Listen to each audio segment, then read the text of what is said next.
Debate Bola 4 Linhas dá o pontapé inicial para falar do clássico da rodada. Fluminense e Vasco sacramentaram o fiasco dos grandes nesta rodada da Taça Rio. Todos os times grandes do Rio saíram de campo sem vitória. No Engenhão, tricolores e vascaínos não saíram do 0-0. Vem cá, o Diniz. Falou-se em trem-bala da Colina, Fluminense a jato antes desse clássico. Por que esses dois emperraram tanto assim diante do bom público de 27 mil torcedores?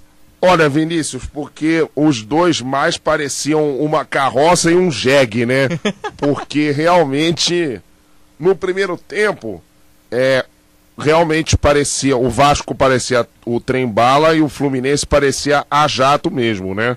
O jogo foi bom no primeiro tempo. Sim. Teve bola na trave do Éder Luiz, teve uns chutes bastante perigosos do Fluminense, tal.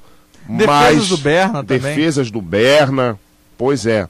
Mas no segundo tempo emperraram a carroça, imperaram, né, a carroça e o jegue, né? Os dois times erraram muitos passes e não conseguiram sequer chegar no gol adversário para chutar, né, criar chances perigosas. Só no finalzinho que o Fluminense criou alguma coisa. Um sopro, né? Um sopro de... Um sopro, pois é, perfeito.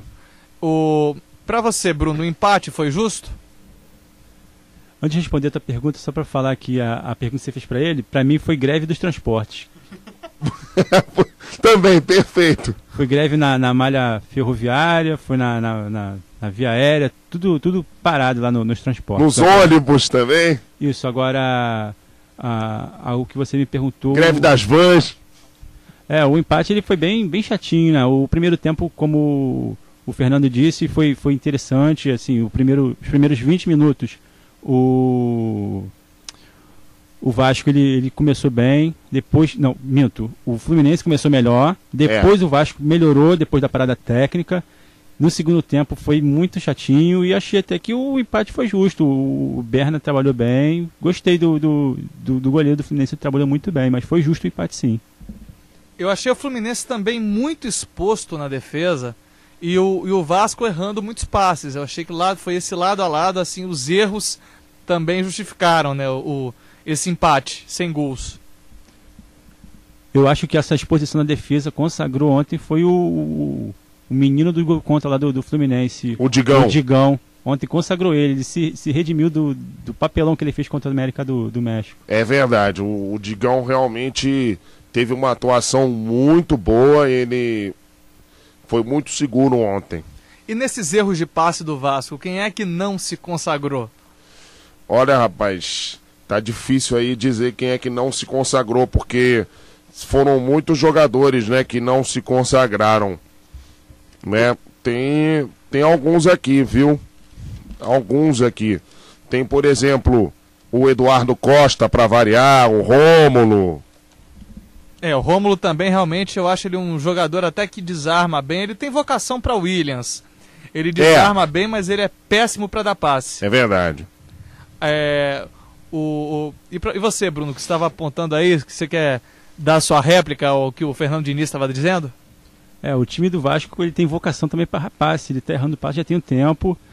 No jogo contra o Botafogo, o time dificilmente não, o time parece que esqueceu de errar passe, porque ele estava jogando bem, acertando mais passes, mas ontem voltou tudo ao normal. E o pior é que agora o Vasco tem um meio de campo com mais qualidade, né? Com o Felipe, com o Bernardo. Antigamente você justificava, né, o número alto de erros de passe do Vasco pela falta de qualidade dos jogadores. Agora não tem justificativa isso, né? Agora, justificar. E o que justificar desse esquema do Vasco sem ter um homem de referência na área? Isso é injustificável. Realmente, o Vasco tem o Elton lá, que não é um grande jogador. O Ben é um homem de área. Faz gols, enfim, isso é injustificável. Eu acho que está justificando isso é que o técnico não deve estar com segurança para colocar ele. Não foi à toa que trouxe o Alexandre, né? Eu acho que agora isso vai mudar e de repente o Alexandre vai ficar fixo e vai ter o homem na área lá do Vasco. Mas e do lado do Fluminense, vocês acham que o time está muito dependente do Conca? Olha, tá um pouquinho sim dependente do Conca, até porque quem joga do lado dele na criação é o Souza, né? E o Souza é uma brincadeira. Até que ontem o Souza começou bem a partida, mas eu acho que depois ele esqueceu que tem 2 tempos no jogo. O problema é que ele caiu. O problema é que ele começa bem, mas termina mal, entendeu? Exatamente. Sempre. O Conca, ele tá com problema de... Ele não tem segurança ainda pra jogar por causa daquela cirurgia, ele não tá muito sim. seguro. Jogador quando vem de cirurgia demora a recuperar mesmo o ritmo de jogo. E o Conca tá caindo num vício perigoso, ele tá tentando cavar muita falta. Esse que é o problema. Eu percebi muito isso, ele tava digno de um Wagner Diniz, de um Jorge Henrique da vida aí. Infelizmente, assim, ele não pode se dar ao luxo de ficar parecido, com um estilo parecido como esse, desses jogadores famosos por serem caicai. Olha, quem entrou melhorzinho nesse marasmo que foi o jogo foi o Deco, sabia? Mas o Deco deu pra perceber que ele tava um pouco aquém do que foi no jogo com a América. Ah, não, com certeza. Eu acho que inclusive esse desgaste do jogo com a América do México foi fundamental para que o Fluminense também não tivesse tanto fôlego nessa partida com o Vasco. Principalmente no segundo tempo. Eu tô achando que o jogo do Fluminense ele vai renascer o famoso bololô na área. O artilheiro dos anos 80. Toda a narração tinha um bololô na área e um gol. O jogo do Fluminense contra a América do México foi mais ou menos assim. Um bololô na área, o Deco botou o pé e fez o gol dele lá. Como diria o grande Valdir Amaral, tem bololô na área. É verdade. Agora, o time vascaíno, por que o Diego Souza caiu tanto com relação ao primeiro jogo? Porque se teve algum mérito o Fluminense, né, o mérito maior dele foi a marcação. E a marcação foi bem feita em cima do Diego Souza. É verdade. Agora também deu para perceber alguns jogadores do Vasco muito individualistas, principalmente o Bernardo. O Bernardo, esse é um problema do jogador jovem, né? O jogador jovem geralmente é um pouco mais individualista. A experiência ensina que não se deve ser tão individualista assim. Bruno. Eu acho que o Bernardo ele vai dar um problema lá com o Diego Souza.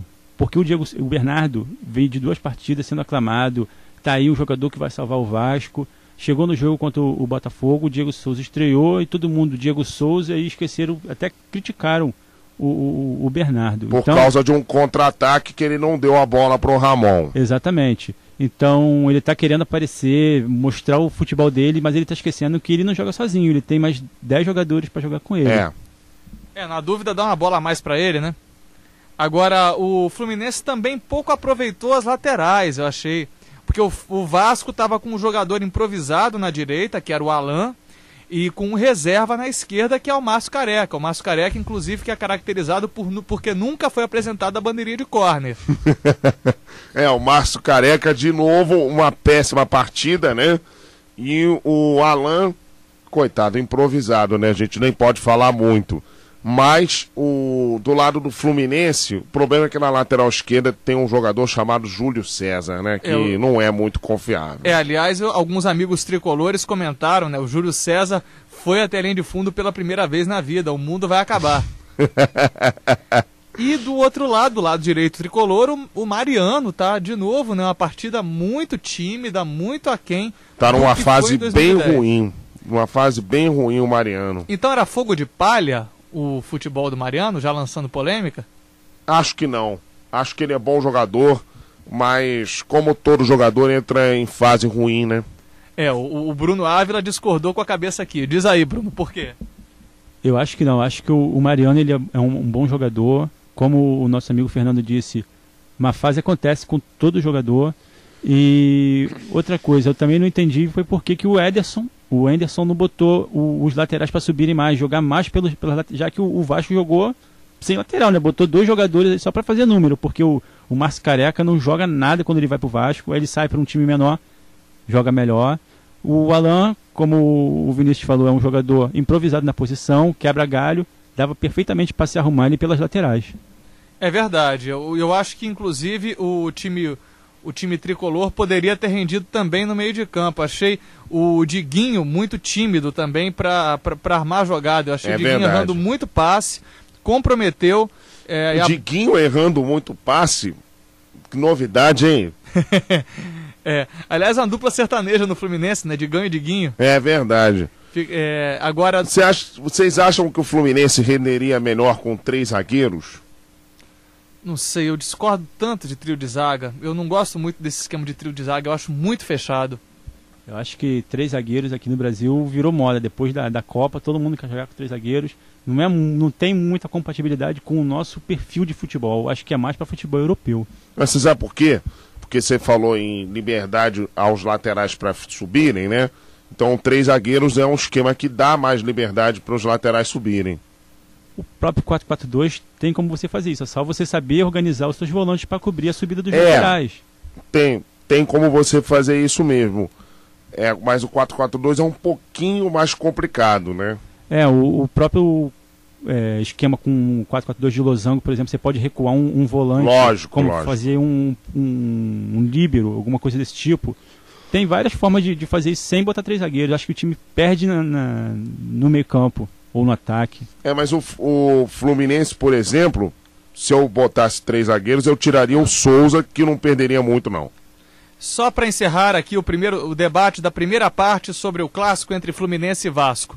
O treinador Ricardo Gomes declarou que sistemas parecidos anularam pontos de destaque dos rivais. Vocês concordam? Olha, ô Vinícius, o problema é que os pontos de destaque dos rivais não jogaram bem. O Souza, o Conca, o Felipe, o Bernardo e o Diego Souza. Nenhum deles jogou bem. Nem o Deco. O Deco entrou no segundo tempo, e aí o segundo tempo foi um marasmo total, né? E o Deco jogou um pouquinho melhor. E pra você, Bruno? Pra mim isso tá parecendo um triangular de infelicidades. O Caio Júnior dando declaração infeliz, o Luxemburgo dando declaração infeliz, verdade. E agora o Ricardo Gomes dando declaração infeliz também. O Anderson também deu declaração infeliz? Só uma perguntinha. Eu por enquanto ainda não ouvi nada dele com tamanha infelicidade não. Agora dizer que os esquemas são iguais, por isso que anularam.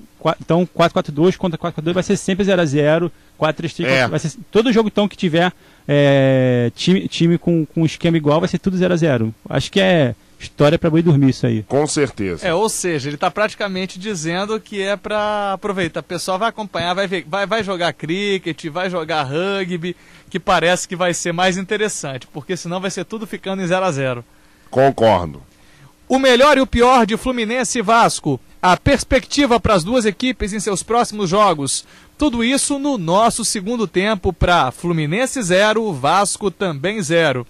A gente espera que o nosso segundo bloco não seja tão fraco quanto foi a etapa final do Clássico do Engenhão. O Debate Bola 4 Linhas tem o apoio da Faculdade Unicarioca. Unidades Jacarepaguá, Rio Comprido, Meier, Bento Ribeiro, Centro e Projeto de 3 Rios.